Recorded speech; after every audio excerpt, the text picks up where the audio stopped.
Alors, qu'est-ce qui pourrait bien relier un archevêque du XIIIe siècle, le logo d'une voiture de sport de luxe et un chef-d'œuvre du cinéma européen? À première vue, absolument rien. Et pourtant, ces trois éléments sont intimement liés par une seule et même lignée. Une famille dont l'ambition franchement démesurée a littéralement sculpté l'une des régions les plus puissantes d'Europe. Bienvenue dans cette analyse au cœur de la dynastie Visconti. On va décortiquer comment cette famille a réussi l'exploit de transformer un simple statut de fonctionnaire administratif en une domination absolue. Comment ils sont devenus, au fond, la royauté légendaire de Milan. C'est une histoire fascinante, faite de ruses, de marbre, d'un peu de sang et surtout de symboles incroyablement puissants.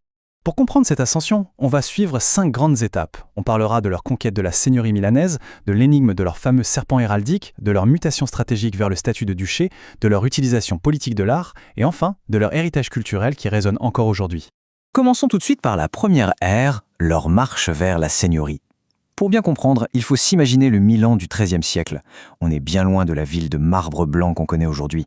C'est une cité rugueuse, construite en briques rouges, constamment déchirée par des guerres de factions urbaines. Et c'est là qu'on observe un contraste vraiment saisissant. D'un côté, on a la famille régnante de l'époque, les Della Torre. Ils sont flamboyants, certes, mais ils taxent la population à outrance. Bref, ils brûlent leur capital politique en se comportant comme des tyrans. Et de l'autre, on a nos challengers, les Visconti. Leur stratégie, c'est l'incarnation même de la patience. Au départ, ce ne sont que de simples administrateurs de l'archevêché. Mais au lieu de foncer dans le tas, ils calculent, ils attendent. Ils institutionnalisent leur pouvoir dans l'ombre, en apprenant à plier lors des crises sans jamais rompre. Cette construction minutieuse s'étale sur des décennies. Partis du statut de simple bureaucrate en 1075, ils voient leur ascension s'accélérer en 1262 quand Ottone Visconti est nommé archevêque. Mais le véritable point de bascule, le moment où tout bascule, c'est dans le froid glacial de janvier 1277 à la bataille de Desieux. Ottone écrase militairement les Della Torre. C'est la fin de la commune, trop instable, et la naissance d'un pouvoir centralisé fort, la seigneurie. Mais attention, le vrai coup de génie politique, il est là. Au lieu d'entrer dans Milan en conquérant militaire couvert de sang, l'archevêque Ottone fait un choix brillant. Il entre en ville avec sa mitre et sa crosse d'évêque. Il utilise la symbolique sacrée pour apparaître non pas comme un tyran qui vient de prendre le pouvoir par la force, mais comme le restaurateur de l'ordre divin. En un instant, il transforme une conquête militaire en une légitimité institutionnelle absolument indiscutable. Ce qui nous amène directement au cœur de leur stratégie d'image, avec notre deuxième point, l'énigme du serpent héraldique, le célèbre Bissionné. Quand on crée une nouvelle dynastie, on a besoin de symboles anciens pour se légitimer. Alors les Visconti ont tout simplement fait fabriquer des légendes. On a le mythe de l'ancêtre héroïque terrassant un géant sarrasin pendant les croisades. On a aussi la légende locale du Visconti tuant le dragon Tarantasio dans les marais, se posant ainsi en sauveur de la région. Mais honnêtement, l'explication la plus fascinante, c'est l'hypothèse d'un vol institutionnel pur et simple. L'appropriation très politique d'un vieux serpent de bronze exposé au public dans la basilique Sant'Ambrogio. Et ce serpent illustre à merveille l'ambiguïté de leur pouvoir. Si on l'observe bien, est-ce qu'il est en train de dévorer un ennemi pour terroriser les foules, ou bien est-il en train d'enfanter, offrant ainsi une protection divine et une renaissance? Cette dualité, c'est exactement le reflet de la complexité politique milanaise de l'époque. C'est un message clair, une violence brutale et glaçante pour les ennemis qui résistent, mais une protection et un ordre absolu pour les sujets qui se soumettent. Au final, c'est du marketing médiéval de haut vol. Le Bissionné est absolument partout, sur la monnaie, sur les bannières, gravé sur les murs des forteresses. Ils ont transformé un simple blason en une arme psychologique massive, brouillant totalement la limite entre la famille Visconti et l'État de Milan. Pour le peuple, leur domination devenait naturelle, presque inévitable. Passons maintenant à la troisième grande phase, la mutation stratégique vers le duché. Autrement dit, comment passe-t-on d'une famille de seigneurs locaux à des souverains tout-puissants ?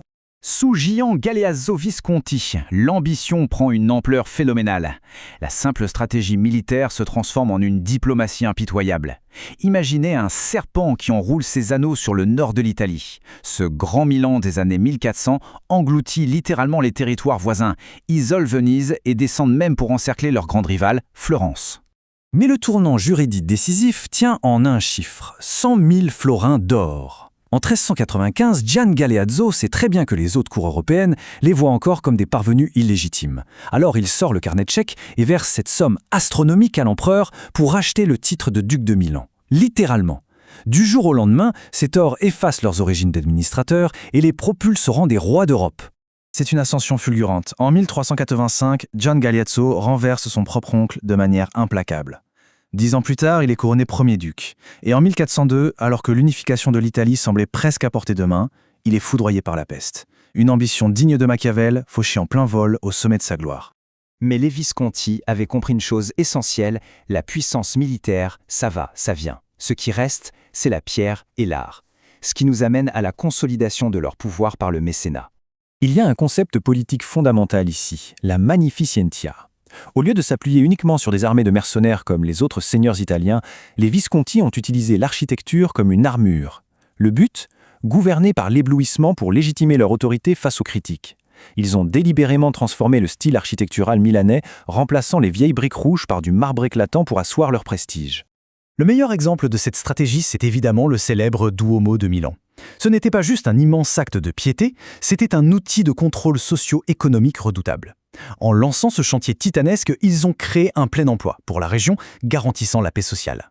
Ils ont déclenché une vraie fuite des cerveaux en attirant les meilleurs ingénieurs d'Europe et ils ont forcé les guildes locales rivales à s'unir sur un projet commun pointant vers le ciel et vers la gloire de la dynastie.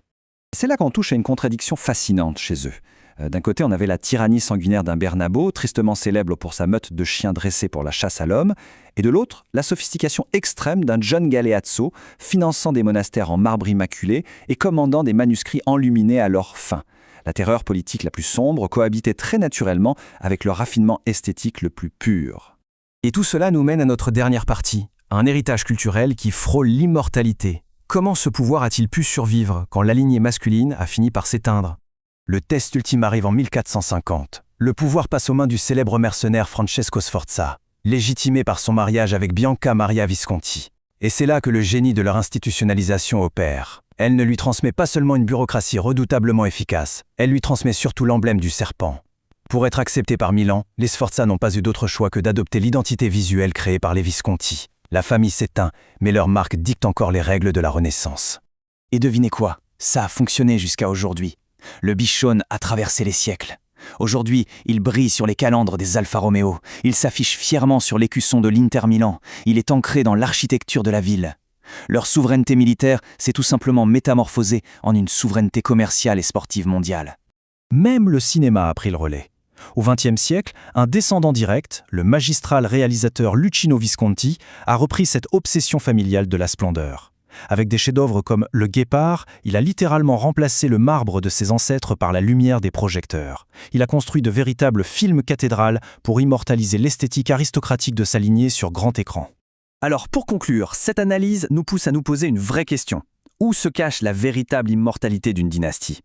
Est-ce dans la force militaire brute, toujours éphémère, qui permet de conquérir brièvement un territoire, ou bien est-ce dans l'art, l'architecture et les symboles qu'on lègue au monde ?